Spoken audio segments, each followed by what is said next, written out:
When a smuggler from beyond the stars crashes into the sands of Tatooine, he carries with him technology no one in the galaxy has ever seen. Peter Quill doesn't know the rules here, doesn't understand the invisible current that binds every living thing, or the empire that hunts anyone who threatens its iron grip on order.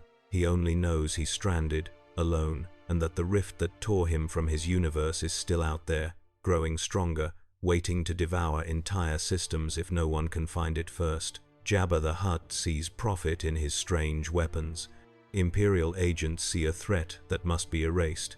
And a former Jedi named Ahsoka Tano senses something deeper, a disturbance in the Force itself, as if reality is bending to accommodate a presence it was never meant to hold.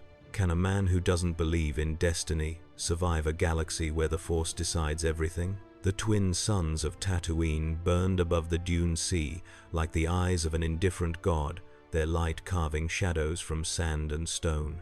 The desert stretched endlessly in all directions, a wasteland of scorched earth and broken dreams, where fortunes came to die and legends were born from desperation. Somewhere beyond the horizon, moisture farmers worked their vaporators in silence, praying to markets and metal that the next season would bring enough water to survive. Jawas scuttled through valleys of wreckage, scavenging the bones of starships that had fallen from grace. Tusken raiders watched from cliff tops, rifles cradled like sacred texts, waiting for the foolish or the lost. Into this furnace of survival, something fell from the sky. It came screaming through atmosphere like a comet stripped of its majesty, trailing fire and ionized gases, spiraling out of control with the grace of a dying star. The ship was unlike anything the galaxy had seen, sleek and angular, painted in crimson and silver, its hull scarred by weapons fire and something worse, the residue of a cosmic wound, a tear in the fabric of space itself that shimmered with colors no sentient eye should witness. The vessel struck the sand at an angle that should have killed its pilot instantly, carving a trench half a kilometer long before slamming into a ridge of sandstone. Metal shrieked. Engines died. Silence returned to the desert, punctuated only by the hiss of superheated durasteel meeting sand. For several minutes, nothing moved. Then the cockpit hatch blew outward with a pneumatic gasp, and Peter Quill tumbled into the sand, coughing dust and gasping for air that tasted of burnt ozone and his own failure. He lay there for a moment, staring up at twin suns that had no right existing in the same sky, his mind still reeling from the impossible journey that had brought him here. His jacket was torn. His blasters hung heavy at his hips.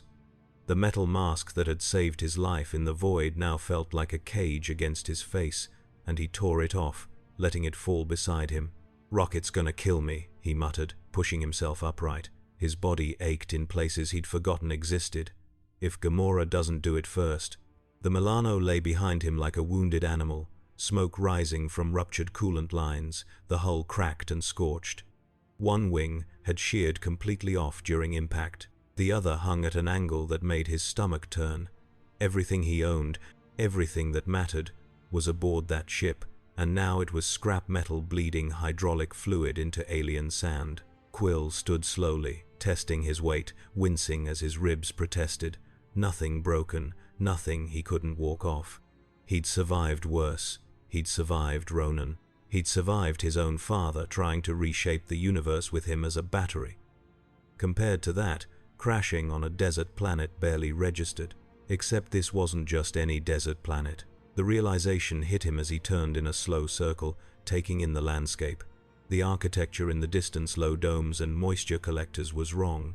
The ships passing overhead were wrong. The very quality of the light filtering through atmosphere felt wrong, like reality had shifted 3 degrees off axis and expected him not to notice.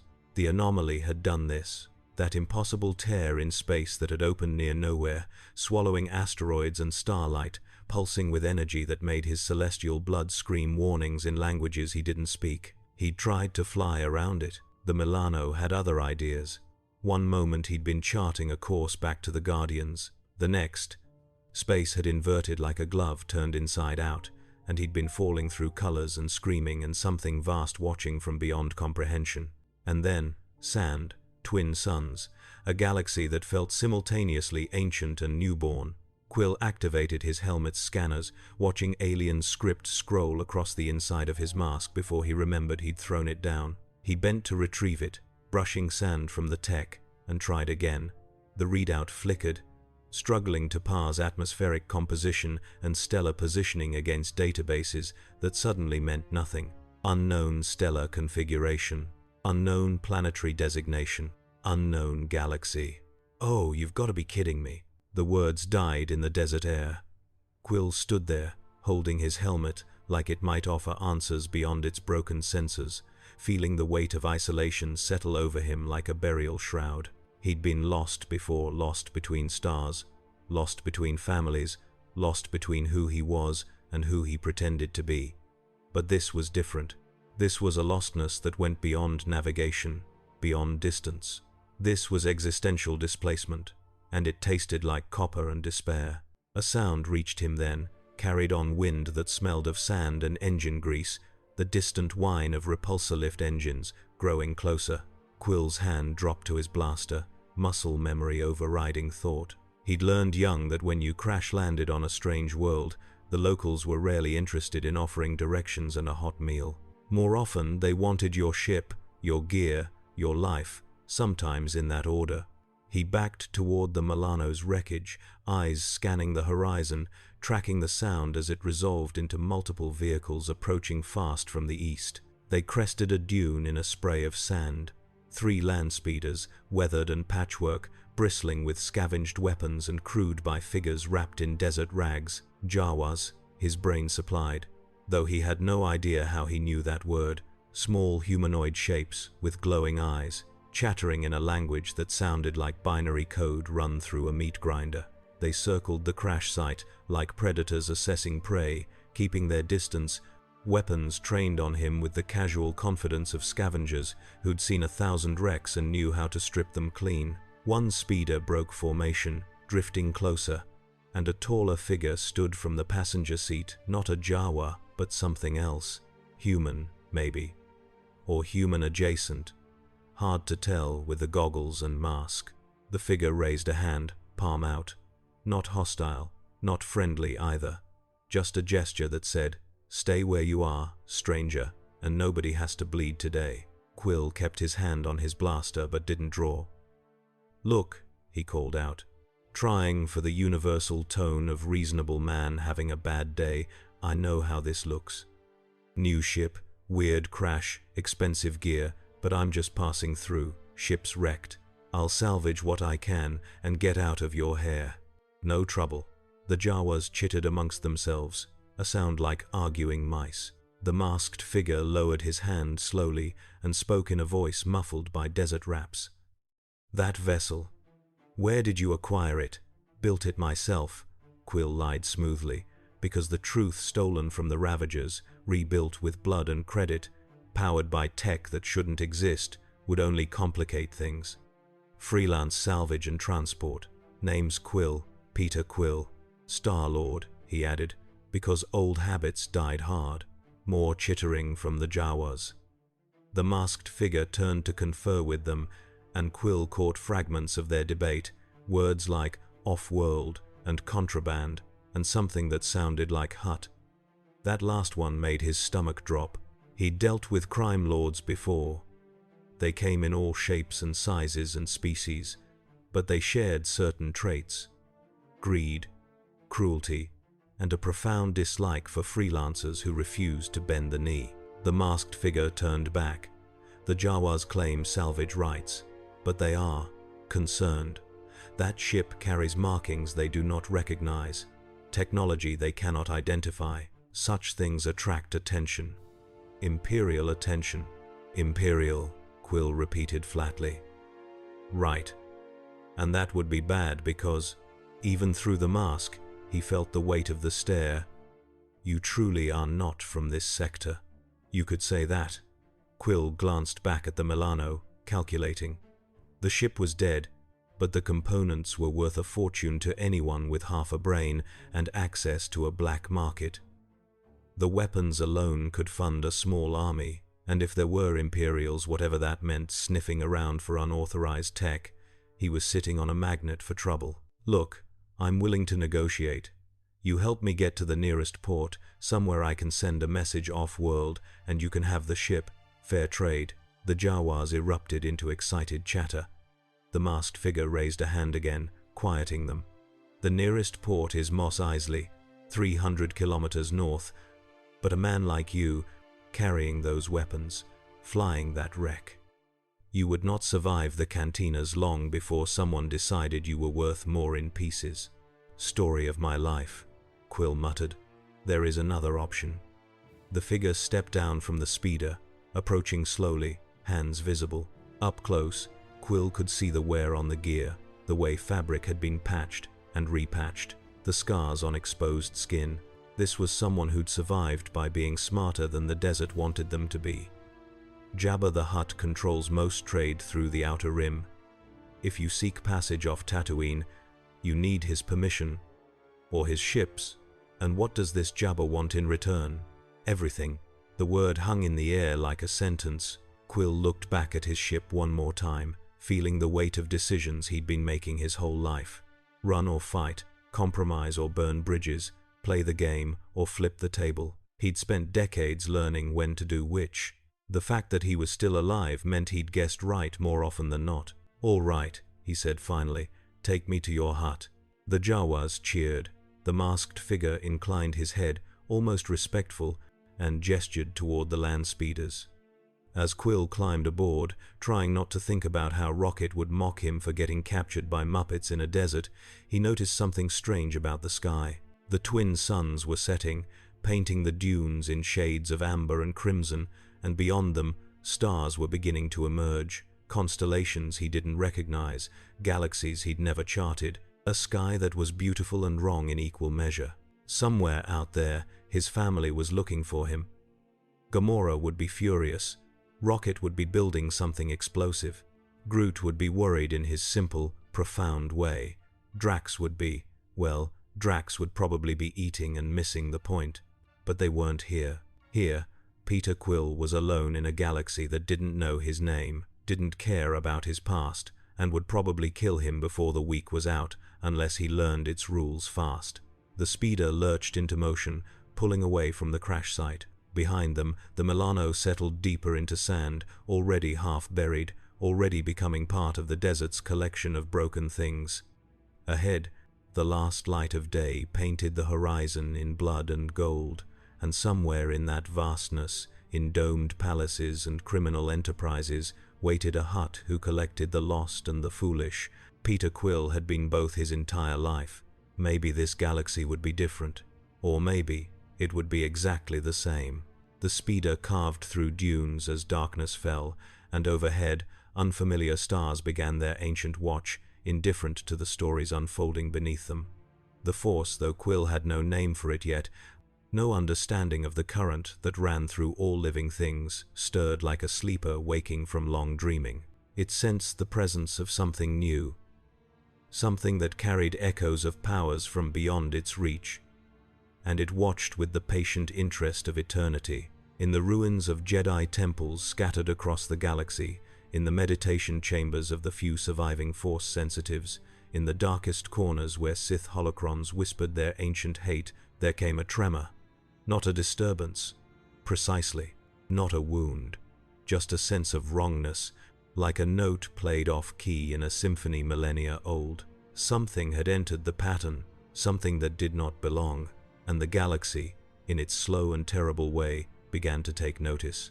The journey to Jabba's palace took 6 hours across terrain that seemed designed to kill anything stupid enough to travel it. The land speeders followed routes only the Jawas knew, winding through canyons where banthas slept and past wreckage fields that predated the Clone Wars. Quill tried to keep track of landmarks, filing away details in case he needed to run, but everything looked the same.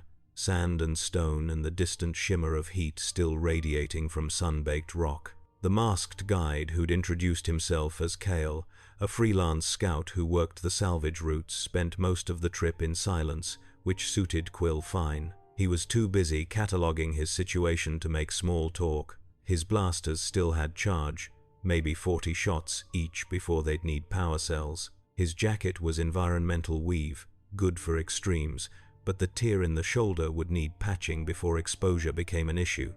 His boots were solid, his translator implant was working, which meant these people spoke something close enough to standard that the tech could pass it. But the ship was gone.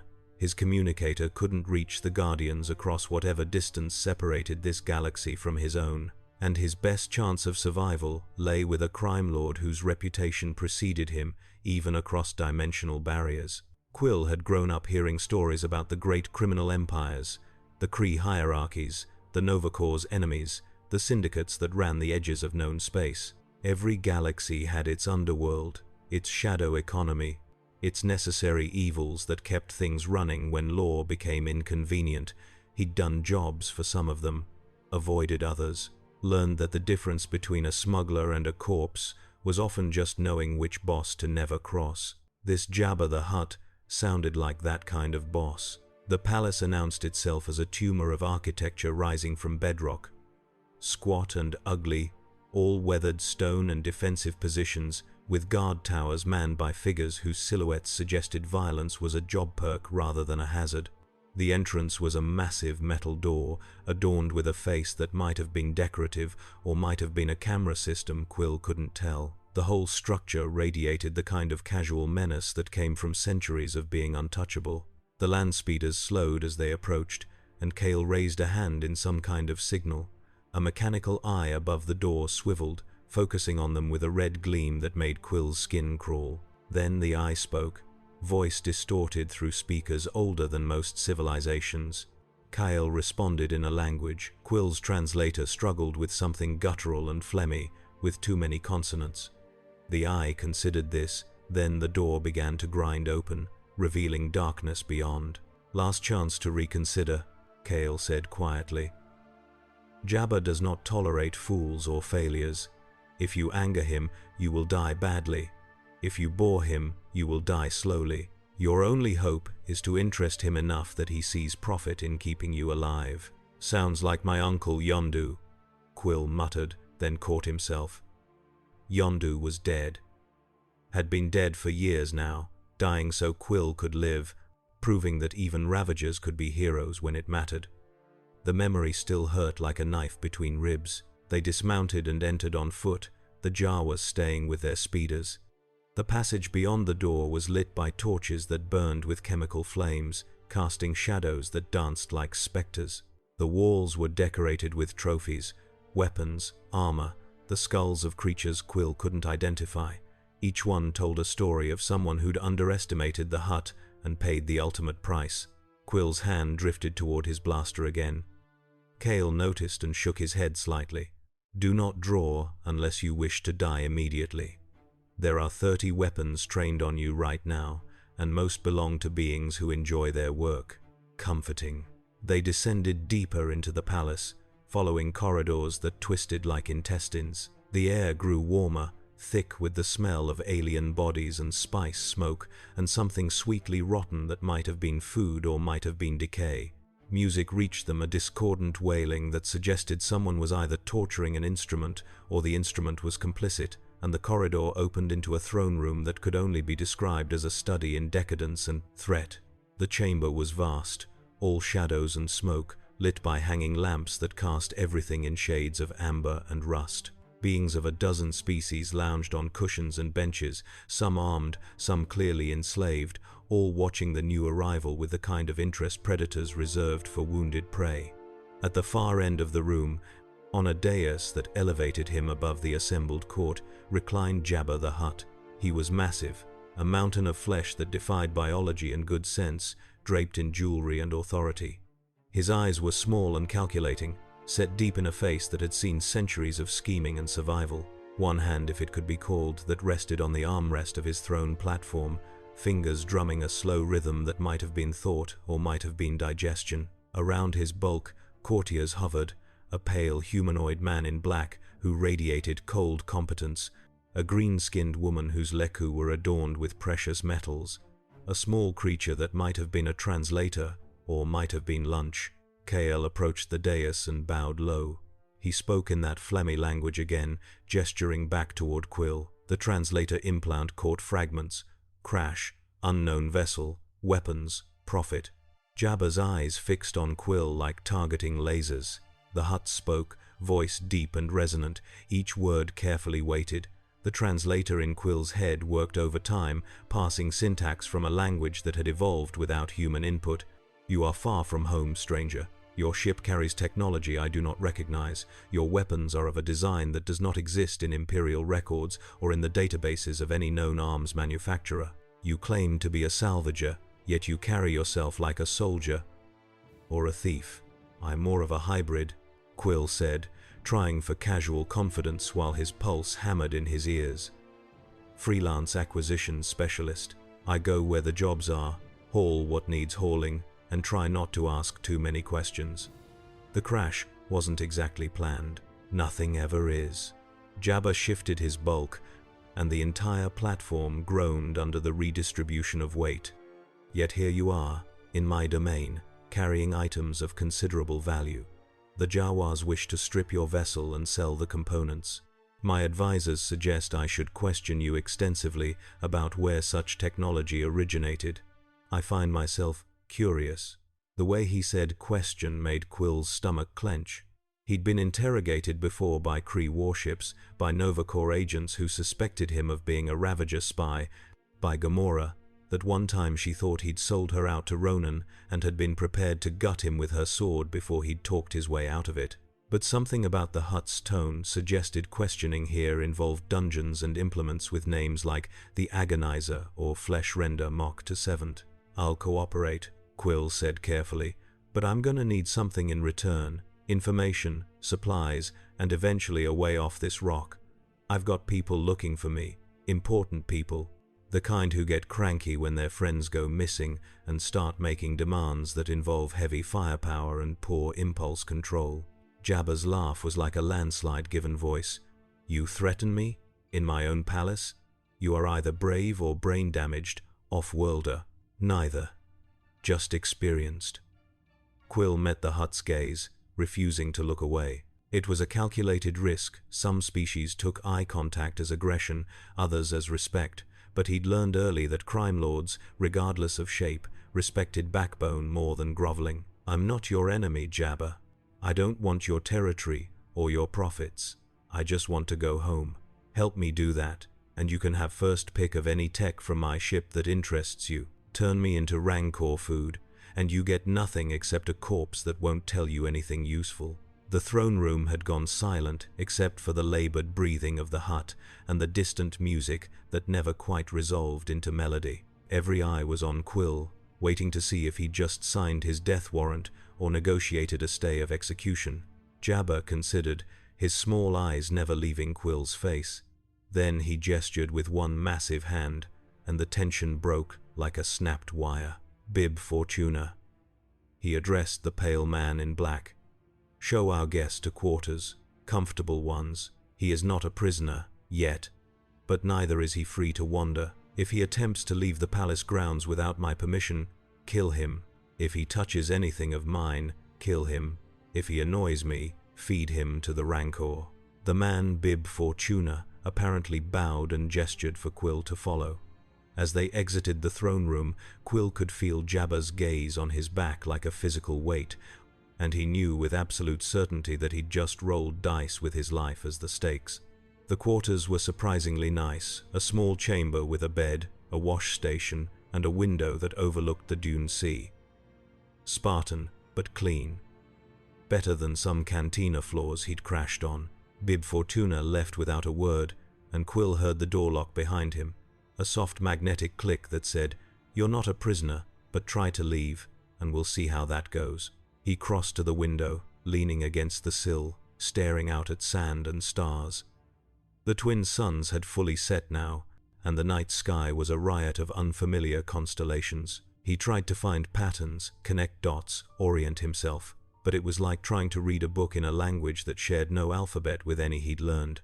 Somewhere out there, the anomaly that had brought him here still existed. Had to. Effects, implied causes. And he'd been thrown across impossible distance by something with power that made Celestials look like street magicians. If he could find it, study it, maybe even reverse engineer it, he could get home. But first he had to survive Jabba. learn the rules of this galaxy, and figure out who to trust in a world where everyone seemed interested in killing him or selling him, often in that order. Quill pulled off his jacket and checked his gear methodically. Both blasters were functional. His emergency medkit was intact. His music player, battered Walkman older than most civilizations, loaded with the only connection he had left to his mother, was still operational, though the headphones had seen better days. He put them on and hit play, letting Redbone wash over him, familiar guitar and voice offering comfort against the alien night. He was still standing there, listening to Earth sounds in an alien palace on a desert world in a galaxy that shouldn't exist, when something changed. It was subtle at first, a sensation like temperature drop or pressure shift, something his body registered before his mind caught up. The air in the room seemed to thicken, charged with energy that prickled across his skin. And for just a moment, Quill felt something vast and incomprehensible brush against his consciousness, like the universe had looked at him and found him interesting.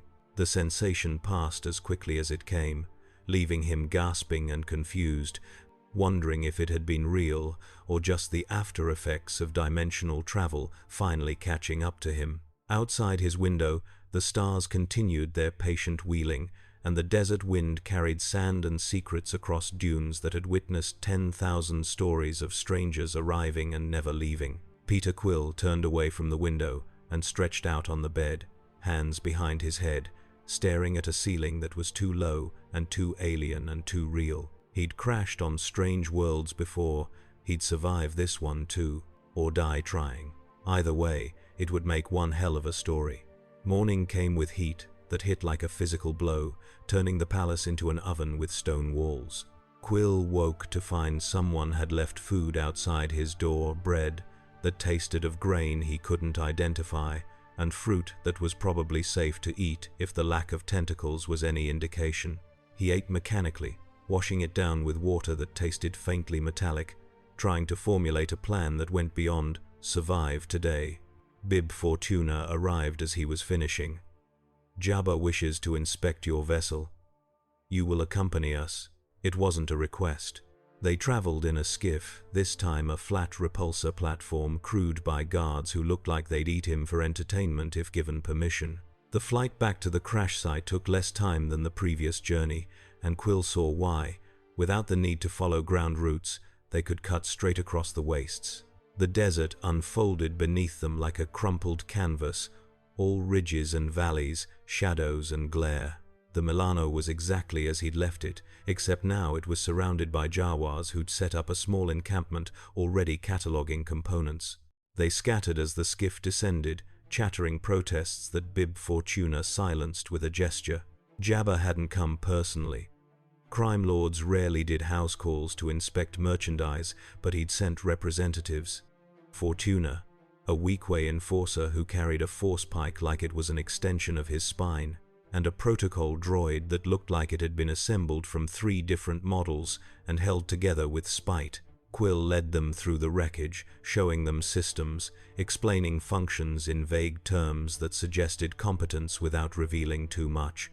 The weapons drew particular interest, energy-based designs that ran on principles this galaxy hadn't quite mastered. The propulsion system was beyond anything they'd seen, built around a core that shouldn't have worked according to local physics.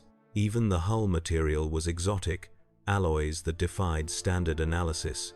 This technology, Fortuna said slowly, running a finger along a control panel, does not exist in any database, not Imperial, not Rebel, not even the old separatist archives from the Clone Wars. Where did you truly acquire this vessel? I told you, built it myself, piece by piece. Bought some components, stole others, improvised the rest.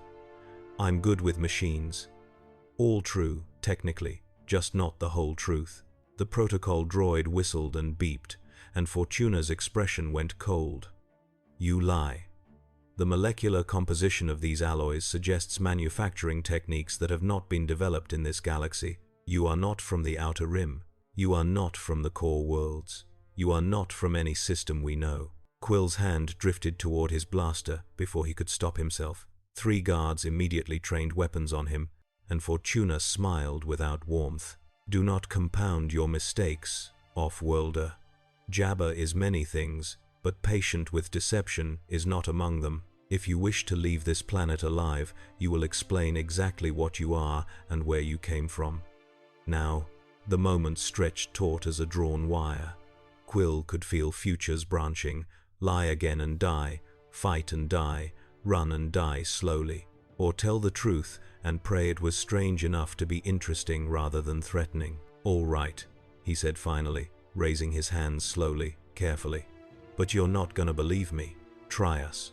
So Quill told them, not everything, he wasn't that stupid, but enough. He told them about the Guardians, about jobs that took them to the edges of known space, about the anomaly that had appeared near nowhere, about falling through impossible colors and waking up here. He left out the celestial blood, the infinity stones, the fact that he'd once held the fate of the universe in his hand and chosen to share the burden rather than wield it alone. Those details felt like ammunition he shouldn't hand to potential enemies. When he finished, Fortuna was staring at him like he'd grown a second head. The droid was beeping frantically, running calculations. The guards looked uncertain, like they weren't sure if they were guarding a prisoner or a lunatic. "Another galaxy," Fortuna said slowly. "You claim to be from another galaxy entirely, ripped from your universe by some spatial phenomenon and deposited here by coincidence." "I don't think it was coincidence," Quill admitted. "The anomaly, whatever it was, felt wrong, like reality having a seizure. And when I got close to it, something in my head screamed that I shouldn't, that it was connected to things I didn't understand. Then the Milano got caught in the wake, and here I am." Fortuna exchanged glances with the droid, some kind of silent communication happening. Then he turned back to Quill. "You understand how this sounds? Like the ravings of a spice addict or a madman." "Yeah, I get that a lot." Quill lowered his hands slowly. "But the ship's here, the tech's here, I'm here, and unless you've got a better explanation for where all this came from, you're stuck with mine." "Oh, I have an explanation," Fortuna said. "You are a spy, an agent of some rival Hutt clan, or perhaps a new rebel cell, sent here with fabricated technology to infiltrate Jabba's organization." "Seriously? That's your theory?" Quill laughed, because the alternative was screaming. "You think I'd crash land in a desert, wreck a ship worth millions, and hope to talk my way into your boss's good graces as part of some elaborate spy operation? That's the dumbest plan I've ever heard, and I once knew a guy who thought he could outdrink a sentient tree." Fortuna's hand moved toward his weapon. "Your attitude is the only thing keeping me sane right now," Quill interrupted. "Look, I don't care if you believe me. Take the ship, study the tech, melt it down for scrap if that makes you happy. But I'm telling you the truth. I'm not your enemy, I'm not a spy, and I'm not from any place you've ever heard of. I'm just a guy trying to get home to people who are probably tearing the universe apart looking for me." Something in his voice must have registered, because Fortuna paused. The Weequay enforcer was still watching him with eyes that calculated trajectory and force required to put him down, but the tension had shifted slightly, moved from execution to evaluation. The protocol droid beeped again, longer this time. Fortuna listened, then his expression changed, not softer, but different. Thoughtful. "The droid has completed analysis of the ship's energy signature," Fortuna said. "It detects readings that do not match any known power source in this galaxy, but it also detects something else. A resonance. Faint, but present. Similar to what Imperial scientists have catalogued as Force-adjacent phenomena." "Force?" Quill latched onto the word. "What's the Force?" The question clearly surprised them. Fortuna stared at him for a long moment. "You truly do not know? The Force is..." He paused, searching for words. "It is the energy that binds the galaxy together. All things flow through it, from the smallest grain of sand to the largest star. Some beings can feel it, manipulate it. They were called Jedi once, before the Empire purged them." Something clicked in Quill's head. A memory of stories Yondu had told him about different galaxies having different universal constants, different rules that governed reality. Some places had magic, Some had technology so advanced it looked like magic. Some had something else. Something fundamental. This force, he said slowly. It's everywhere, part of everything. So the old stories claim. Few remain who can truly wield it. And my ship, the anomaly that brought me here, it's connected to this force. The droid believes so, which means either you are telling the truth and represent something unprecedented, or you are an even more dangerous spy than we thought, one who somehow gained access to technology that interfaces with the Force itself. Fortuna's smile was cold. Jabba will be very interested in this information, as will many others once word spreads that you exist. Great. Love being interesting. Quill looked back at the Milano, feeling the weight of what he'd just learned. If the anomaly was connected to this force, this fundamental energy, then finding it again meant finding something that operated on principles he didn't understand, with rules he'd never studied. But it also meant there might be people in this galaxy who could sense it, track it, maybe even manipulate it. If he could find them, he might find his way home.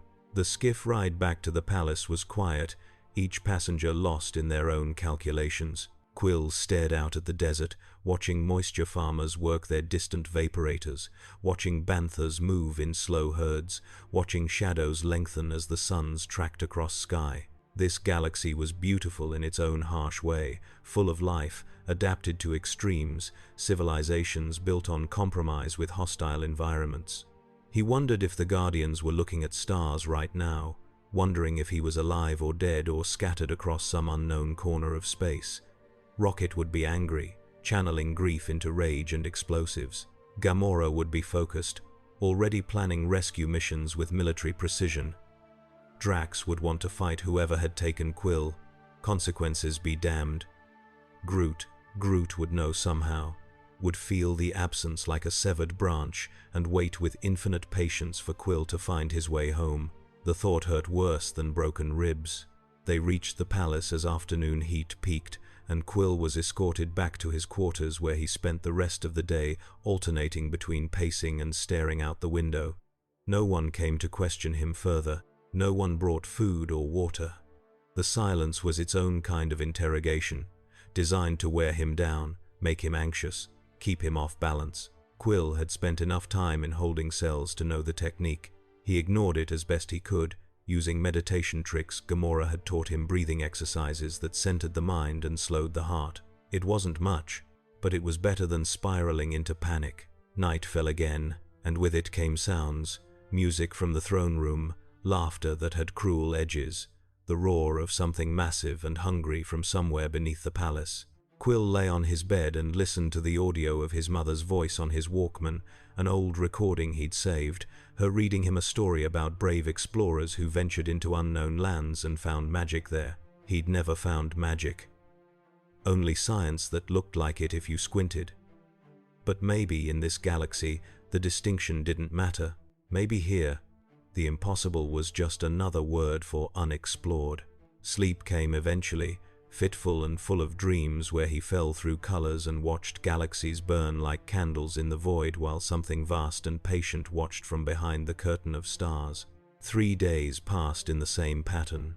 Isolation, brief interrogations, long silences. Fortuna visited twice more, each time with different experts, an Imperial defector who specialized in xenotechnology, a Bothan information broker who asked questions that felt like trapdoors opening beneath casual conversation, a medical droid that scanned Quill extensively and concluded his biology was baseline human, with minor genetic anomalies that didn't fit any known evolutionary path. Each visit confirmed the same thing. He was exactly what he claimed to be. And that made him more dangerous than any lie they could invent. On the 4th morning, everything changed. Quill woke to shouting and weapons fire, the distant sound of explosions that rattled the palace walls. He was on his feet instantly, blaster in hand, pressing himself against the wall beside the door in a defensive position learned from too many ambushes. The lock clicked, and the door slid open to reveal not Fortuna or guards, but a figure in armor that looked cobbled together from 6 different sources, carrying a rifle that hummed with charge. Human, female, young, maybe mid-20s. Her eyes were sharp and calculating behind the helmet visor, and when she saw him armed and ready, she didn't flinch. Peter Quill? Depends on who's asking. Han Solo, I'm here to steal you. That's not typically how rescues start. It's not a rescue, it's a theft. Jabba put a bounty on your head, and I'm collecting, but if you'd rather stay and get sold to the Empire piece by piece, be my guest. She gestured with the rifle toward the corridor. Move. We've got about 3 minutes before this place locks down tighter than a Hutt's heart. Quill made a split-second decision. He was getting very good at those, and followed her into chaos. The corridor was full of smoke and the acrid smell of blaster fire. Bodies lay scattered, guards, droids, a Gamorrean who'd been hit center mass and gone down hard. Music still played from the throne room, but it had taken on a frantic quality, like the band was playing through combat and hoping to go unnoticed. Han, if that was really her name, moved like someone who'd spent her life running from bad decisions. She led him through passages Quill didn't recognize, down stairs that descended into the palace's bowels, past cells where prisoners watched them flee with dead eyes that had given up hope long ago. "Who are you really?" Quill asked, as they ran. "And how did you know I was here?" Word travels fast in the Outer Rim. Strange ship crashes, stranger tech, even stranger pilot. Every bounty hunter from here to the core worlds wants a piece of you. Jabba was planning to auction you to whoever paid best. Empire, rival Hutts, doesn't matter. I decided to cut out the middleman and steal me first. It's a living. They burst into a loading bay where a ship waited nothing like the Milano, but close enough in spirit to make Quill's chest ache. Corellian design, all angles and attitude, modified so heavily the original manufacturer would probably disown it. The ramp was down, the engines were hot, and standing at the base of the ramp, arms crossed, looking like death in Mandalorian armor, was another figure. "Solo," the figure said, voice distorted by helmet speakers. "You said this would be quick." "Plans change, Boba. Say hello to our merchandise." The Mandalorian Boba looked Quill up and down with the assessment of a professional who'd hunted everything that moved and most things that didn't. He looked soft. "I'm standing right here," Quill pointed out. "That's the problem." Boba turned and ascended the ramp. "Get aboard before I change my mind about this partnership." Han grabbed Quill's arm and pulled him toward the ship. Behind them, alarms were screaming, and Quill could hear guards mobilizing. They made it to the ramp just as a squad of Gamorreans rounded the corner, weapons raised. Quill spun and fired, his blaster punching through the leader's armor with efficiency that surprised him and probably surprised them more. The guards scattered, returning fire, bolts screaming past close enough to singe his jacket. Han was already aboard, laying down covering fire from the ship's gun port. "Boba, get us airborne!" The engines screamed. The ramp began to close. Quill threw himself through the gap as it narrowed, rolling to his feet inside a cargo hold that smelled of engine grease and blaster residue. The ship lurched upward, pulling free of Jabba's docking bay, accelerating through opening doors with inches to spare. Quill made it to the cockpit in time to see the palace shrinking behind them, growing smaller against endless sand. Guards were firing from towers, but the ship's shields absorbed the hits without strain. Within seconds they were clear of the dune sea, climbing toward atmosphere, toward stars that still didn't look right but were better than imprisonment. Han was in the pilot's seat, hands dancing across controls with practiced ease. Boba occupied the co-pilot position, monitoring sensors, tracking pursuit that apparently didn't exist yet. The cockpit was cramped and cluttered, covered in modifications and jury-rigged systems that suggested this ship was held together by skill and stubbornness. "All right," Quill said, settling into a jump seat behind them. "Now what? You've got me. What's the plan?" Han glanced back, and for the first time Quill saw her smile. It was sharp and dangerous and entirely too confident. "The plan is we take you to someone who'll pay top credit for what you know and what you've got inside that alien head of yours. Then we split the bounty and go our separate ways. And if I don't cooperate..." Boba turned slightly in his seat. "Then we sell you anyway. Just in more pieces." Quill laughed despite himself, because it was either that or panic. You know what? I've had a hell of a week. At this point, being kidnapped by bounty hunters is almost refreshing compared to being a crime lord's pet alien. But here's the thing. Whoever you're planning to sell me to, they're not gonna get what they want. I don't have secret imperial plans or rebel strategies. I'm just a guy who fell through a hole in space and wants to go home.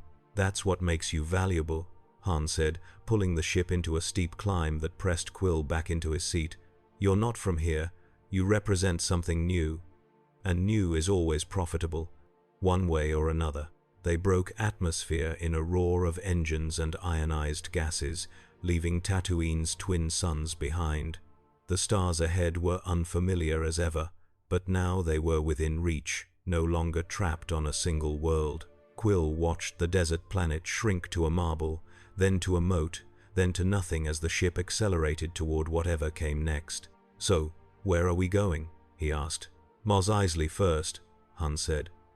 I need to refuel and shake anyone who might have tracked us. Then we head to the outer rim, where my contact is waiting.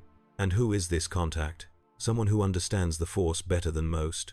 Someone who might actually believe your story about falling through space and landing here. Han's smile widened. Someone who definitely won't sell you to the Empire, because she's got her own reasons for staying off their radar. She? Her name's Ahsoka Tano, Boba said quietly, still monitoring sensors. Former Jedi, current pain in the Empire's backside. If anyone in this galaxy can help you figure out what brought you here, it's her. The name meant nothing to Quill, but the designation did. Jedi. The Force users Fortuna had mentioned, the ones who'd been purged by some empire that apparently controlled this galaxy. If they could manipulate this fundamental energy, if they understood the rules that governed reality here, they might be able to trace the anomaly that had brought him, might be able to send him home. It was the first hope he'd felt since the crash, thin and fragile as spun glass, but real. All right, he said. Let's meet this Jedi. The ship jumped to hyperspace with a lurch that made his stomach flip, and suddenly they were sliding through a tunnel of stretched starlight, reality bending around them in ways that physics shouldn't allow but did anyway. Quill watched the light show, feeling the familiar sensation of faster-than-light travel, remembering the 100 times he'd made similar jumps with the Guardians. Rocket would love this hyperdrive, would immediately want to take it apart and rebuild it better. Gamora would be calculating exit strategies, escape routes, ways to turn this situation to their advantage. Drax would probably be bored unless someone was actively trying to kill them. Groot would. The thought was interrupted by Han clearing her throat. So, Peter Quill, Star-Lord, you called yourself? It's a long story. We've got time. So Quill told them his story, the real one this time, because if he was trusting them to take him to someone who might help, they deserved to know what they were dealing with. He told them about being abducted from Earth as a child, about growing up with Ravagers, about becoming a thief and a smuggler and eventually something more. He told them about the Guardians, about the jobs they'd pulled and the enemies they'd made and the impossible things they'd survived.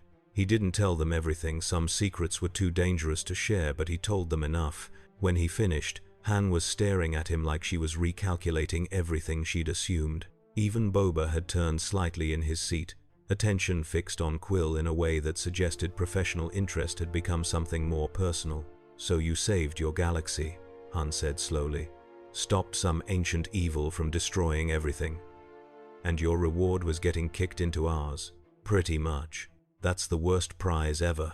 Yeah, I'm starting to think the universe has it out for me. Quill leaned back in his seat, exhaustion finally catching up to adrenaline. But I've been in worse situations.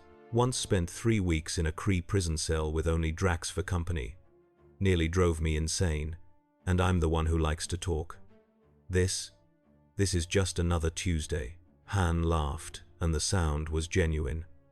I like you, Quill.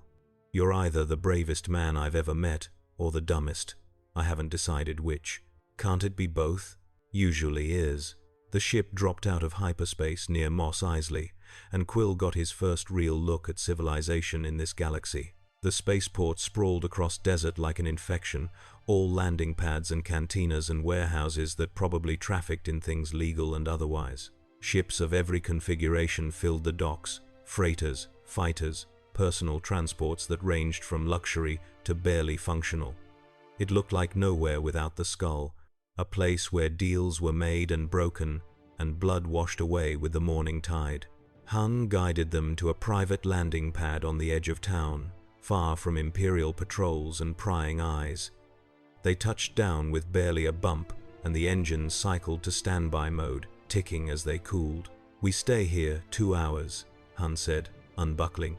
"Just long enough to refuel and make some calls. You stay on the ship. Don't go exploring, don't draw attention, and definitely don't go near that cantina over there." She pointed toward a structure that looked like it had been built from scavenged parts and bad decisions. "Wretched hive of scum and villainy. You'd fit right in, which is why you're not going. What if I'm thirsty? Drink water." Boba stood and stretched, armor creaking. "I'm going to check local bounty boards. Make sure no one's linked this ship to the Tatooine job yet. If Jabba's put out word, we'll need to move faster." He left through the airlock, disappearing into the chaos of the spaceport with the confidence of someone who'd walked through worse and survived. Han turned to Quill. "You hungry? I've got rations that taste like recycled protein and regret, but they'll keep you alive. I've had worse." She led him to a small galley barely larger than a closet, where she produced packets of food that looked exactly as advertised. They ate in companionable silence, and Quill found himself studying her when he thought she wasn't looking. She moved like someone who'd learned survival young, who'd carved her place in the galaxy through skill and luck and sheer stubborn refusal to die. Reminded him of himself, if he was being honest. "So why help me?" he asked finally. "You could have left me with Jabba, collected the finder's fee without any risk." Han shrugged. "Maybe I'm tired of safe bets, or maybe I think there's something bigger going on here and I want in on the ground floor before it becomes a disaster. Your story about that anomaly, if it's real, if there's something out there that can punch holes between galaxies that changes everything. Power like that doesn't just disappear, it lingers, and if it's connected to the Force." She trailed off, staring at nothing. "You don't like the Empire," Quill guessed. "Nobody likes the Empire except the people who profit from it. They're fascists with better uniforms and bigger ships. They took something broken and rebuilt it worse. The Republic was supposed to bring order and peace. Instead, we got an emperor and a galaxy full of terrified worlds." Her jaw tightened. "I've seen what they do to planets that resist. Entire systems burned to make an example. Families torn apart, children conscripted, cultures erased, all in the name of unity. Sounds like the Kree, or the Nova Corps on a bad day." Quill finished his ration pack and set it aside. "Every galaxy's got its empire. Someone who decided their idea of order was worth everyone else's freedom. The difference is, in your galaxy you fought back. You won. We got lucky, and it cost us everything." Quill thought about Yondu again, about sacrifice and the price of victory. Winning isn't always the same as surviving. Han studied him for a long moment. "Ahsoka's going to like you, or hate you. Probably both." Before Quill could respond, Boba's voice crackled through the intercom. "Solo, we've got company. Imperial patrol just landed 2 pads over. They're scanning ships." Han was moving before the sentence finished, heading to the cockpit. Quill followed, his hand automatically checking his blasters. Through the viewport he could see white-armored figures, stormtroopers, his brain supplied from nowhere, spreading through the spaceport with weapons raised. "Routine inspection," Han muttered, fingers dancing across controls. Or someone talked. "Either way, we can't be here when they reach this pad. The ship ready to fly? Fuel's at 60%, enough to jump if we don't go far." She was already firing up engines, pre-flight checklist condensed to essentials. "Boba, get back here. Now. 30 seconds. The stormtroopers were moving methodically, checking each ship, scanning cargo manifests. They were 6 pads away, then 5, then 4, and Quill could see they were working with purpose that suggested they knew what they were looking for, knew who they were looking for. Boba appeared at the airlock, moving fast but controlled. "They've got your description, Quill. And mine. Someone at Jabba's palace talked before they died." "Close the ramp," Han ordered. "We're leaving." The ship lifted as stormtroopers reached their pad, weapons raising, shouting orders in mechanical voices that suggested compliance wasn't optional. Blaster fire stitched across the hull, and alarms screamed about minor breaches. Han ignored them, pouring power to the engines, angling towards sky. More troopers appeared on surrounding pads, firing coordinated volleys that the shields struggled to absorb. An Imperial shuttle was launching from the control tower, moving to intercept, bristling with weapons that could tear a freighter apart. "Hyperspace window?" Boba asked calmly, like they weren't seconds from being shot down. "Calculating." Han pulled them into a corkscrew climb that pressed everyone back into seats. Come on. The nav computer chimed. Han slammed the hyperdrive lever forward. Reality inverted. They were through, sliding into hyperspace with the sensation of the universe folding around them.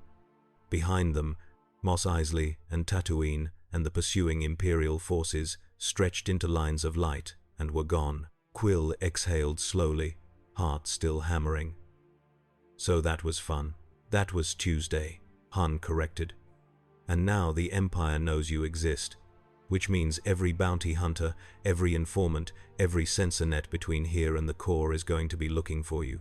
The smart play would be to dump you on the nearest inhabited world and let you figure it out alone. But we already made the introduction. Ahsoka's expecting us. And Han Solo always completes her deliveries, even when they shoot back." She glanced over her shoulder, meeting his eyes. "Besides, if what you told me is true, if there really is a rift out there that can bridge galaxies, someone needs to find it before the Empire does. They get their hands on that kind of power, this whole galaxy's finished." "Then I guess we better find it first," Quill said. The ship sailed through hyperspace, a moat of metal and desperation in an ocean of compressed space, carrying three beings who'd separately decided that running toward danger was better than waiting for it to find them.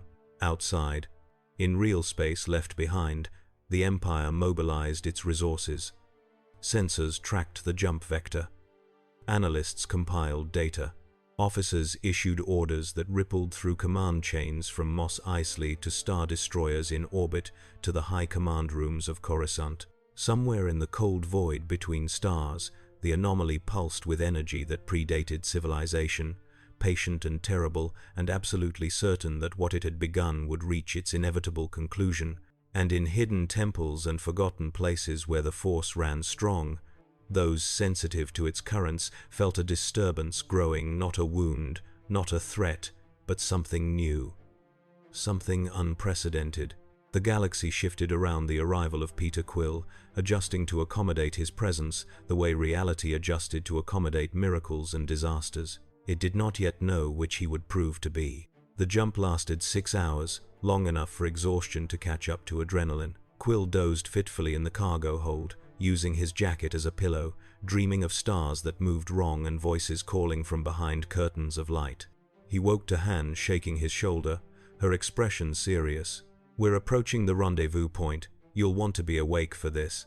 He followed her to the cockpit, where Boba was already monitoring sensors with the focus of a predator tracking prey. Through the viewport, stars had returned to their normal configuration, no longer stretched, no longer abstract, and ahead, barely visible against the darkness, hung a space station. Not Imperial, Quill judged. Too irregular, too cobbled together, all mismatched sections welded into something functional rather than aesthetic. It looked like it had been built from derelict ships and desperation, held together by shields and hope. "Rebel base?" he guessed. "Sympathetic," Han corrected. "Not everyone who opposes the Empire joins the rebellion formally. Some of us prefer to stay flexible." She opened a comm channel. "Station Theta, this is the Millennium Falcon requesting docking clearance. We're expected." A pause, then a voice, human and tired. "Falcon, you're early. And according to our sensors, you've got an extra life sign aboard. That's the package. Tell Ahsoka we're here." Another pause, longer. Then, Bay 7. And Solo? She's not happy you're early. Something about preparation time. She'll get over it. Han closed the channel and guided them toward the designated bay, a rectangular opening in the station's southern flank. Ahsoka's particular. She likes to know everything about a situation before she steps into it. Surprises make her twitchy.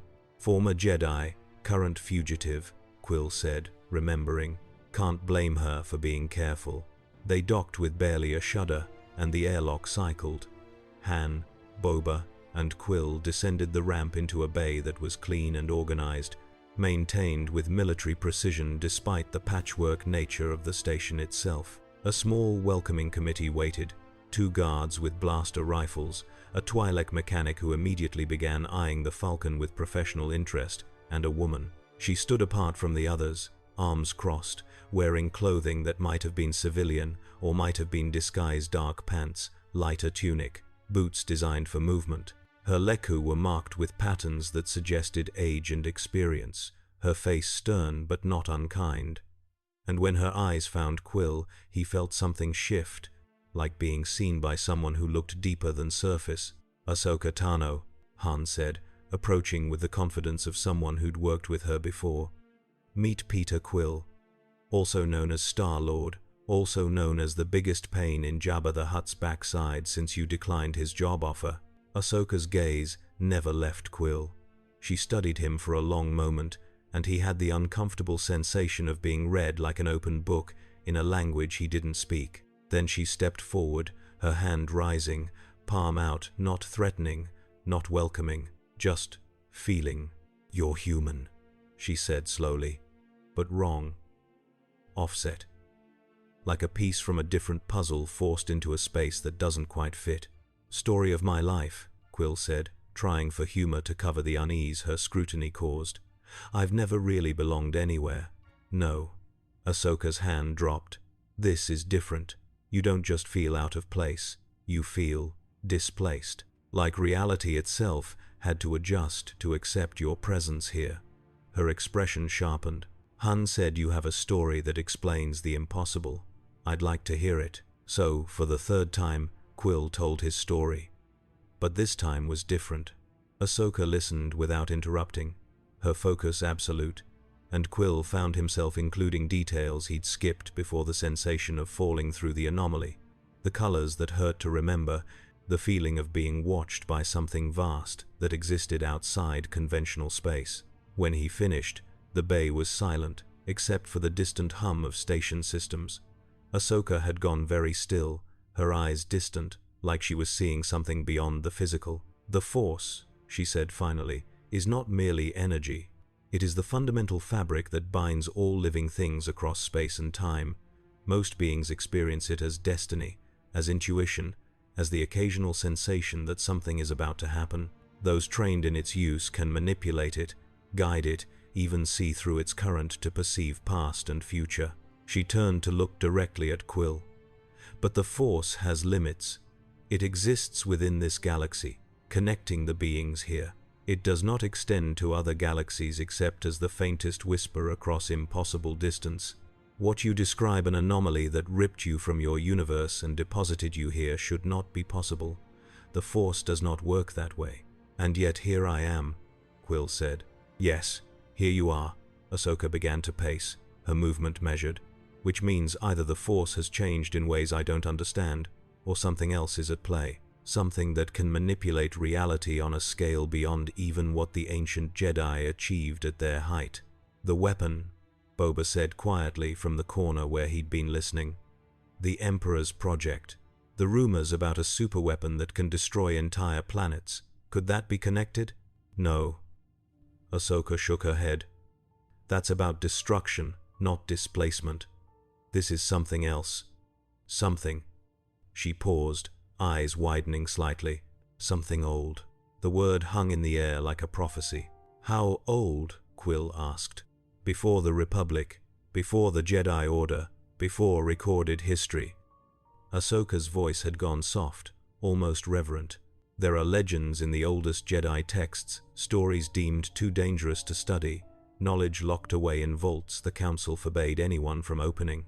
Stories about beings who existed before the Force crystallized into its current form. Beings who could shape reality itself because they existed outside its rules. Celestials, Quill said, and watched Ahsoka's expression sharpen. We've got similar legends in my galaxy. Cosmic beings who predate the universe, who created or influenced the fundamental constants. Some of them can manipulate space and time, fold dimensions, reach across existence. He swallowed. I've met one, my father, and he tried to use me to remake the universe in his image. The silence that followed was absolute. Even Han, who'd heard parts of this before, was staring at him like he'd revealed he was secretly a moon. Your father, Ahsoka said carefully, was one of these Celestials. Yeah, long story, most of it terrible, ended with me watching him dissolve into cosmic energy after we stopped him from destroying billions of lives. Left me with some residual abilities, nothing like what he could do, but enough that I'm not quite baseline human anymore. Quill met her gaze.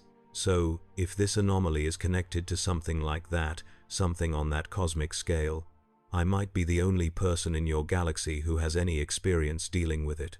Ahsoka considered this, her expression unreadable. Then she turned to Han. Leave us, I need to speak with Quill alone. Han started to protest, then caught the look in Ahsoka's eyes and nodded. She and Boba withdrew, taking the guards and the mechanic with them. The bay door sealed, leaving Quill and the former Jedi alone in a space suddenly too large and too quiet. Tell me about the Force, Quill said before she could speak. I need to understand what I'm dealing with. What rules govern this place? It would take years to explain fully, but I'll try. Ahsoka gestured, and they sat on a cargo crate, facing each other. The Force is life. It flows through all living things, connecting them, binding them. When you act with compassion, with selflessness, you touch the light side. When you act with passion, with selfishness, you risk the dark. The two are not equal. The dark is corrosive, seductive, ultimately self-destructive. But neither can exist without the other. They define each other through opposition. Like matter and antimatter, Quill suggested. Not quite. More like. Ahsoka paused, searching for analogy. Like the tide and the shore. Each shapes the other through constant interaction. The Jedi sought to serve the light, to maintain balance by preventing the dark from consuming everything. The Sith sought to dominate through the dark, believing power justified any cost. And the Empire is ruled by Sith. Darth Sidious, who presents himself as Emperor Palpatine, is the most powerful dark side user in a millennium. He destroyed the Jedi, corrupted the Republic, and built an empire on suffering and control. His apprentice, Darth Vader, enforces his will across the galaxy. Ahsoka's voice had gone hard. I fought beside Vader once, long ago, when he was still a Jedi named Anakin Skywalker. The man I knew would be horrified by what he's become. You think you can save him? No. The word was final. The person he was is gone. What remains is something else. Something that chose darkness and cannot return. She looked at Quill. But understanding the dark is essential to understanding what you're facing. The anomaly you describe, if it truly is connected to the Force, might be neither light nor dark. It might be something that predates the dichotomy entirely.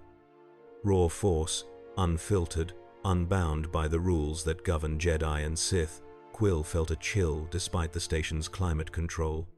And if something like that exists, if it's out there growing stronger, what happens? It could destabilize everything. The Force is a current that living beings navigate, but it has structure, patterns. Break those patterns.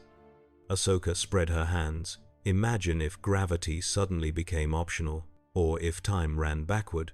The anomaly might do something similar to the metaphysical foundations this galaxy rests upon. So we need to find it, Quill said. Study it. Figure out how to close it or stabilize it before it does whatever cosmic horror it's building toward. Yes, but finding it won't be simple. The Force is vast, and sensing disturbances within it is difficult even for trained users. You said you felt something when the anomaly opened? A presence watching you? Yeah. Like being studied by something that existed in more dimensions than I could perceive. Made my celestial blood scream warnings. Ahsoka leaned forward. I need you to try something. Close your eyes. I'm not big on meditation. This isn't meditation. Just trust me. Quill closed his eyes, feeling ridiculous. But Ahsoka's voice continued, calm and authoritative. The Force is everywhere. In the air you breathe, the light that illuminates, the metal of this station. It connects all things. Most beings can't feel it consciously, but it shapes their lives regardless. The instinct that tells you to duck before you see the attack, the intuition that guides your hand in crisis. You already use it without knowing. I just have good reflexes. Be quiet and focus. A pause. Now, remember the anomaly. Remember the sensation of being pulled through it, the colors, the watching presence. Remember how it felt in your body, your mind, your blood. Quill did, reluctantly dragging up memories he'd been trying to suppress. The sensation returned like phantom pain, falling, inversion, that vast attention focusing on him from beyond comprehension. And something else stirred. It was subtle, a warmth in his chest, spreading outward, making his skin prickle. Not painful, not comfortable. Just present. Like becoming aware of a heartbeat he'd always had, but never noticed. The sensation grew, expanding beyond his body, touching something vast and interconnected. An ocean of energy that he'd been swimming through his entire life without realizing. Open your eyes, Ahsoka said softly. He did, and gasped. The bay looked the same, metal and shadows and distant lights, but now he could see more. Threads of energy connected everything, visible only in his peripheral vision, vanishing when he tried to focus directly. They pulsed with life, with motion, with something that felt like consciousness distributed across infinite nodes. What is this? His voice came out rough. You're seeing the Force. Not fully, no one sees it fully except at the moment of death or transcendence, but enough. Your celestial heritage gives you sensitivity that normal beings lack. You perceive what most spend lifetimes training to sense. Ahsoka's expression was unreadable. Now, focus on the memory of the anomaly again. See if you can feel its direction, its distance. The Force remembers disturbances. If we're lucky, it will show you the path. Quill tried, reaching for that memory again, following the phantom sensation. And there, just at the edge of perception, he felt something. Not a location, exactly, more like a direction, a pull, something calling from distant space with the patience of geological time. I feel it, he whispered. It's far. Outer rim, maybe. The signal's faint but constant. Like a beacon I'm not supposed to notice. That's impossible, Ahsoka said. You've had no training. Sensing disturbances across interstellar distances requires. She stopped herself, studying him. Unless your heritage isn't just genetic, unless it gave you a connection to cosmic forces that parallels the Force without being bound by its limitations. Is that good or bad? I don't know. For the first time, she looked uncertain. But it means you're essential to finding this anomaly. Without you, we'd be searching blind. With you. She stood. We need to leave immediately. The Empire will have detected your presence at Mos Eisley. They'll be searching every rebel-aligned station, every known safe house. This location is secure for now, but that won't last. So we go hunting cosmic anomalies while dodging an evil empire. Sounds like a Tuesday. Quill stood as well, testing his legs, feeling the strange new awareness settle into something manageable. What about Han and Boba? They signed up for delivery, not galaxy-saving adventures. Han's already committed. She hates the Empire more than she loves safety, and this is too interesting for her to walk away. Ahsoka moved toward the bay door. Boba is a mercenary, but he's also pragmatic.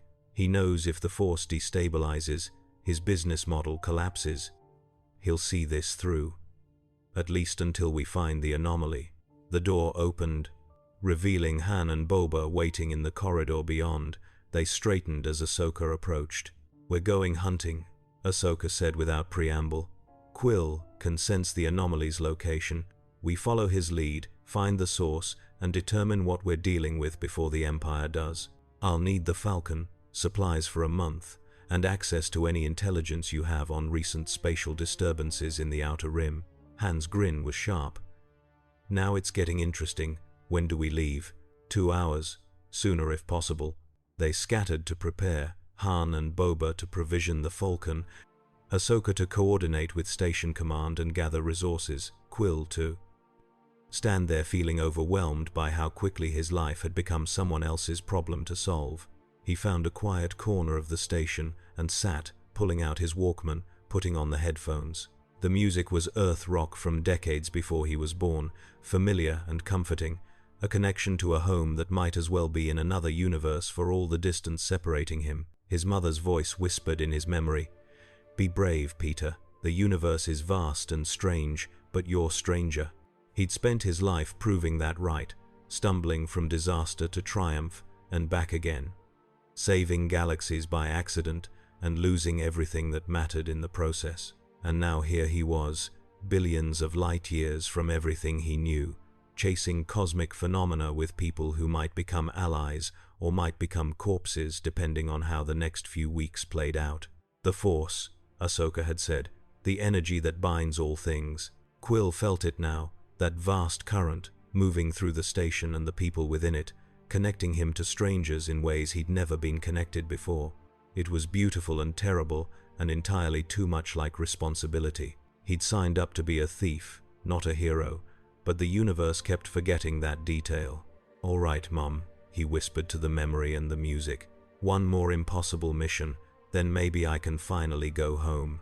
The station hummed around him, alive with purpose, and somewhere in the distance the anomaly pulsed with patient hunger, waiting for those foolish enough to seek it out.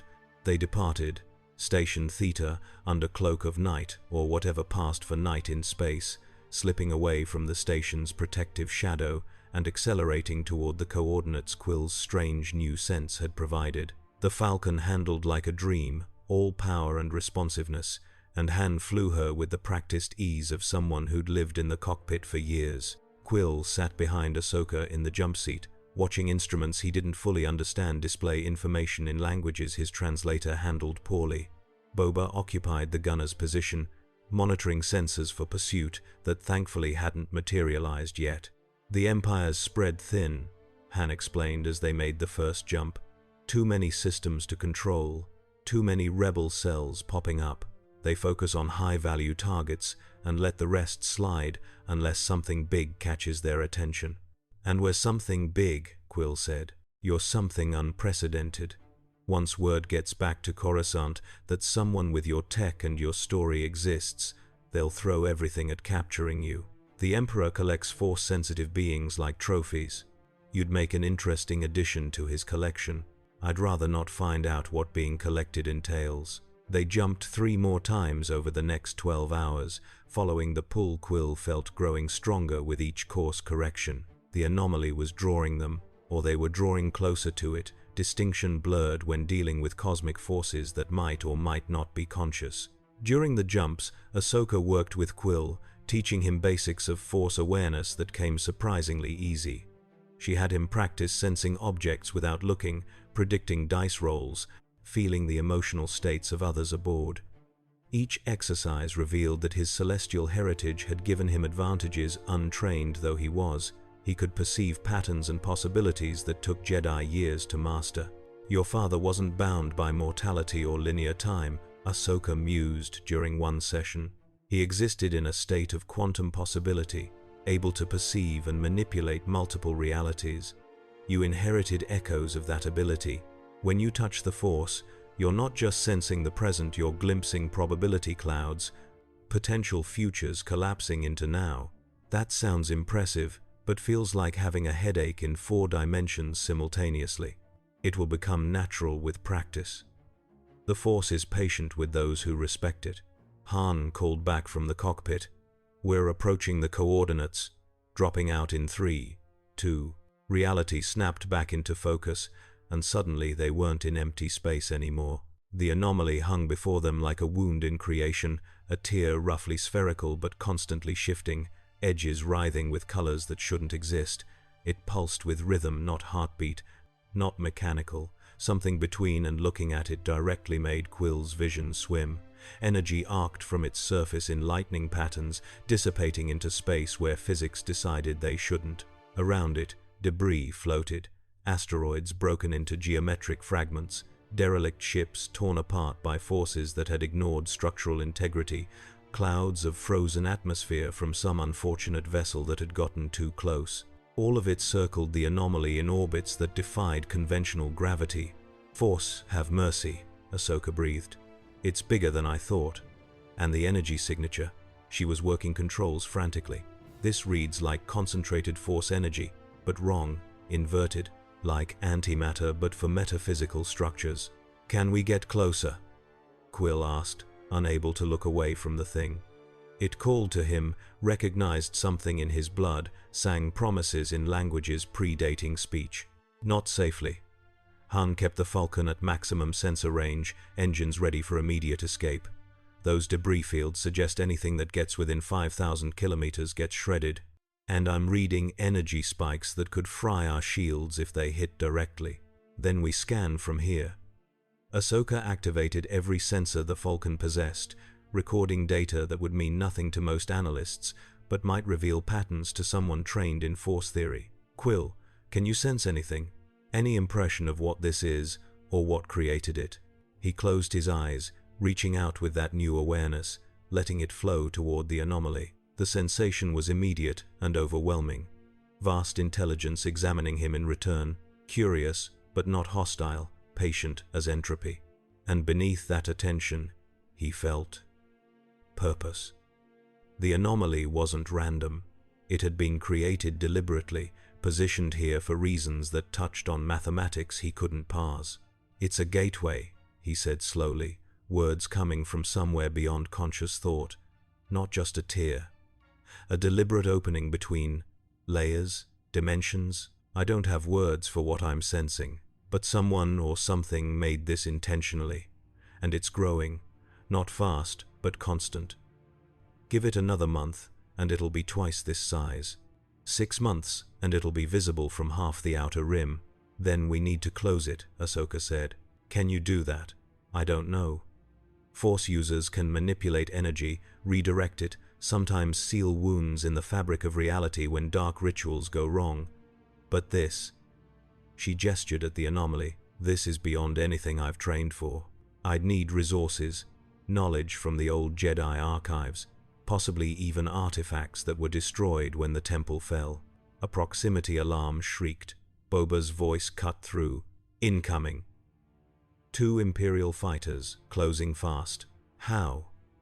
Han spun the Falcon, diving away from the anomaly. "We weren't followed. I'd staked my ship on it. They must have been monitoring this sector," Ahsoka said, strapping in. The anomaly would register on Imperial sensors as a massive force disturbance. They've probably had ships patrolling nearby, waiting to see what it attracts. The fighters screamed into visual range TIE models, all angular wings and pilot modules, nimble and deadly. They opened fire immediately, crimson bolts stitching across space where the Falcon had been microseconds before. Han cursed and threw them into evasive maneuvers that would have killed anyone not strapped down. The Falcon spun, rolled, dropped into a dive that put the anomaly between them and pursuit. The TIEs followed, undeterred, their pilots clearly skilled and absolutely committed to capturing or destroying the rebel vessel. "Boba," Han called, "I need you to discourage them. Already on it." The Falcon's quad cannons opened up, green bolts punching through vacuum toward the pursuing fighters. One took a direct hit, shields flaring then failing, the fighter tumbling out of control into the debris field where it impacted an asteroid and detonated in silent fire. The second pilot was better, or luckier. They jinked and wove, avoiding the worst of the return fire, closing distance for a kill shot. Then space rippled. The anomaly pulsed not its regular rhythm but something massive, convulsive, and a wave of energy exploded outward. It caught the TIE fighter square, and for an instant the vessel was visible in impossible detail. Every rivet, every panel, every molecule rendered distinct before it simply ceased. No explosion, No debris. Just sudden absence, like reality had decided the fighter had never existed. The wave continued expanding, faster than light but slower than thought. It was going to hit them. "Brace!" Han screamed, yanking the controls, trying to angle away, knowing it was futile. The wave struck, and Quill felt himself torn apart and reassembled in the same instant, his consciousness scattered across infinite possibilities before snapping back into singular existence. The Falcon shuddered, systems screaming protests, lights flickering. But they survived. When his vision cleared, they were no longer where they'd been. The anomaly was gone. The debris field was gone. The stars had changed configuration, and dead ahead, close enough to see with naked eyes, hung a space station. Imperial design, massive and bristling with weapons, scanners already swiveling toward them. "Oh no," Ahsoka whispered. "That's an Imperial research facility. If they have us on sensors, they do." Boba's voice was flat. "And they're launching interceptors. 8 fighters, 2 assault shuttles. We can't fight them all." Han was already moving, throwing the Falcon into another impossible maneuver, angling away from the station. "Quill, where's the anomaly? Can you sense it?"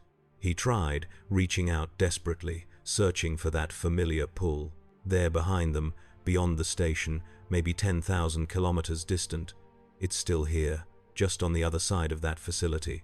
The pulse displaced us but didn't close the gateway." "Great. So we either go through the station or go around and risk losing it entirely." Han made the decision in under a second. Going through. Everyone hold on to something. She angled them directly at the station, accelerating to speeds that made the hull groan. The Imperial fighters were scrambling to intercept, forming a blockade, weapons hot. But Han wasn't slowing down. If anything, she was accelerating, pushing the Falcon to limits its builders probably hadn't intended. The station's defensive weapons opened fire, turbo lasers that could vaporize fighters, ion cannons that could disable capital ships. Space lit up with destruction, and Han flew through it like she was personally offended by physics. A turbo laser bolt grazed their port shields. Alarms shrieked about shield failure. Another bolt missed by meters, close enough that Quill could feel the heat through hull plating. They cleared the station's firing arc with the grace of thrown dice, emerging on the far side with 3 fighters still in pursuit but the worst behind them. And there, dead ahead, the anomaly hung exactly where it had been, pulsing its patient rhythm, waiting. "That's our exit," Quill said, knowing it was insane even as he suggested it. "If it brought me here, maybe it can take us elsewhere, away from the Empire, away from this fight." "You want to fly into the cosmic horror?" Han demanded. "That's your plan? Better than fighting an Imperial station." Ahsoka was staring at the anomaly, her expression distant, then she nodded slowly. "The Force is suggesting this is the right path, or at least not the wrong one. I trust that more than I trust our odds against those interceptors." "You're all insane," Boba muttered. But he didn't object. Han aligned them with the anomaly's center, giving the engines everything they had. The pursuing fighters intensified their attack, sensing what was about to happen, desperate to prevent it. Bolts hammered their aft shields. Something ruptured in the engine compartment, filling the air with the smell of burning circuits. But they were through the debris field now, past the point of return, committed to the trajectory. The anomaly loomed, filling the viewport, beautiful and terrible and absolutely certain. Quill felt it reaching for him, recognizing him, welcoming him back like a child who'd strayed and finally returned home. The last thing he heard before they entered was Ahsoka saying a prayer in a language he didn't know. Then they were inside. Colors that had no names. Dimensions that intersected at angles impossible in 3 space. Time running backward and forward simultaneously while also being entirely still. Quill's consciousness expanded, contracted, became everything and nothing, experienced his entire life from beginning to end and end to beginning, watched himself die 1,000 ways and live 1,000 more. Somewhere in that infinite moment, he felt the presence again, the vast attention that had watched him fall through the first time. But now he understood what it was. Not consciousness exactly, but process. The anomaly was the universe thinking. processing, integrating new data into old patterns. It was reality's immune system responding to something foreign, trying to determine if he was virus or symbiote. He tried to communicate, to explain that he just wanted to go home, that he meant no harm to this galaxy or its people. Whether it understood or cared, he couldn't tell. Then, with a sensation like being born backward, they emerged. The Falcon tumbled out of the anomaly into normal space, or what passed for normal. Alarms were still screaming. Ahsoka was gasping like she'd been drowning. Han's hands were locked on controls, trying to stabilize their spin. Boba was unconscious, blood trickling from his nose. But they were alive, they were through, and outside the viewport, the stars were different again. Where are we? Quill managed, his voice rough as sandpaper. Checking. Han fought with navigation, trying to get a position fix. The computer chimed, offered coordinates, then threw an error message. Tried again, same result. That can't be right. According to the nav system, we're not anywhere. These stellar configurations don't match any chart I have. Let me see. Ahsoka leaned over, studying the readout. Her expression went still. Those patterns, I recognize them from ancient texts. This is the deep core, the very center of the galaxy, where stars are so densely packed that hyperspace travel is nearly impossible. No one comes here. No one can survive here. Except we're here, Quill pointed out. Yes, we're here. Ahsoka's voice was shaking. In the place where, according to legend, the Force originates, where the oldest beings in the galaxy, beings that predate recorded history, are said to dwell. If anywhere in this galaxy can give us answers about the anomaly, it would be here. A planet loomed ahead, visible now that they'd stabilized. It was beautiful, all silver oceans and geometric landmasses, cities that looked grown rather than built, architecture that suggested mathematics and music had been rendered in stone and light, and, orbiting it, vessels unlike anything the Falcon's databases recognized. Sleek, organic, powerful beyond measure. One of them was approaching. They're hailing us, Han said, voice tight. Audio only. Accept it. The channel opened. A voice spoke, neither male nor female, neither old nor young, harmonics that suggested it might be multiple beings speaking in unison. Travelers from beyond, you have entered the heart of all things, the place where the Force flows purest. State your purpose or depart immediately. Only those seeking knowledge or those seeking death are permitted here. Ahsoka exchanged glances with Quill. Then she activated the transmitter. We seek knowledge about the anomaly in the outer rim, about gateways between dimensions, about forces that predate the dichotomy of light and dark. A pause that might have been consideration or might have been amusement. Then you shall have audience with those who remember the before. Prepare for retrieval. And be warned, knowledge is not free. The price is always paid in understanding, and understanding changes those who achieve it. You may not wish to remain who you are after learning what you seek. The transmission ended. The approaching vessel locked tractor beams onto the Falcon and began drawing them toward the planet below. Quill watched it happen, feeling the inevitability of it, knowing they'd crossed a threshold that couldn't be uncrossed. They'd come seeking answers. Now they'd face whatever truth waited in this impossible place. Behind them, light years distant in the outer rim, the anomaly continued pulsing its patient rhythm, and the galaxy, which had survived 10,000 catastrophes and countless wars, braced itself for something it had never experienced before. Change that came not from within but from without, carried by a lost traveler who'd fallen through dimensions and landed where destiny waited to claim him.